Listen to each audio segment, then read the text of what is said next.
बच्चा। उसके बाद आज दिन तक सर 2020 से लेके आज दिन तक मेरे पास 40 बच्चे हो गए हैं।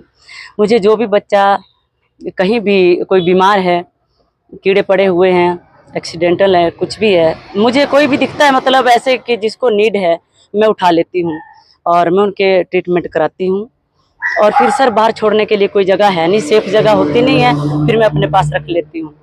और अब सर मेरे पास अपना घर भी नहीं है, फिर अपने लिए अलग से रेंट पे लिया है रूम, और ये मैंने दोनों मंजिलें ना इन बच्चों के लिए ही ली है। और अब लोगों ने मतलब मुझे देख के कि इसके पास डॉगी रहते हैं, तो छोटे छोटे बच्चे उठाते हैं, कहीं से भी उठा के ले आते हैं और यहाँ पे मेरे दरवाजे के पास रख देते हैं। सर ऐसी कंडीशन होती है बच्चों की कि उनकी अभी आंखें भी नहीं खुली होती हैं, फिर उनको सिरिंज से दूध पिला के सर मैं ऐसे ऐसे पाल के तो मैंने रखे हुए, मैं छोड़ नहीं पाती इनको कहीं भी। काफ़ी कोशिश की मैंने, एसडीएम साहब के पास भी गई, एमसी वालों के पास भी गई कि मेरे पास इनको रखने के लिए जगह नहीं है।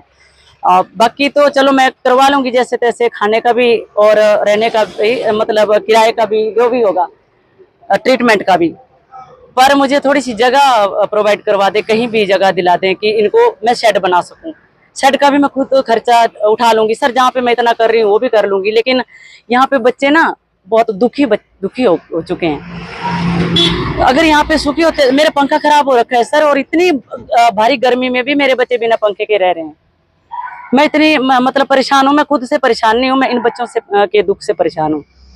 तो लोगों ने इतना शुरू कर दिया सर, यहाँ ऊपर मेरे बच्चे रहते हैं, बाहर से पत्थर मारते हैं और पीछे खिड़कियां हैं, उधर ना खिड़कियों के पास आग जलाते हैं और पूरा धुआं बच्चों के अंदर कमरे में, इतनी मतलब घुटन होती है बच्चों को ना। और बाहर से पता नहीं क्या फेंकते हैं सर। बच्चों की ना आंखें मतलब 2-3 दिन के बाद खुलती है, एक की अभी तो आंख ही नहीं खुल रही है। मुझे नहीं पता क्या, अब मैं खाना खाने भी जाती हूँ सर घर में, तो सर अब मैं हार चुकी हूँ सर। मैं बाबा हरदीप जी के पास भी गई थी कि सर मेरी यही गुजारिश है कि चलो इन बच्चों के लिए बस खुली जगह मिल जाए, इनको हवा थोड़ी मिल जाए, थोड़ा बाहर घूमने फिरने के लिए हो जाए, बाहर बांधने के लिए हो जाए। लेकिन बच्चे, इनके लिए कोई फैसिलिटी नहीं आज दिन तक सर। अभी जैसे देखा है कि 40 बच्चे बता रहे हैं आप, जी जी सर जी। इनका खर्चा कैसे मैनेज करते हो, इनके खाने पीने का, और कहाँ से खर्चा आता है, और कितना खर्चा आ जाता है आपका मंथली पर डे के हिसाब से?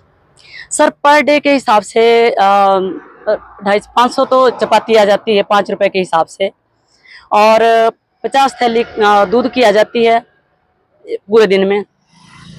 और सर यही ये जो मेरे पास अंदर है ना बच्चे, यही खाना नहीं खाते हैं। 10 बच्चे मेरे बाहर से भी आते हैं, 10-12 बच्चे बाहर से भी खाना खाने आते हैं, और उनके लिए भी खाना रखना पड़ता है, कहीं देना पड़ता है दूर जाके। तो सर दही भी आता है, 3-4 पैकेट तो दही के भी आएंगे दिन में, लस्सी भी आएगी। फिर कुछ बच्चे ऐसे हैं जो खाना खाते ही नहीं है, वो पेडिग्री खाते हैं, वो फीड खाते हैं।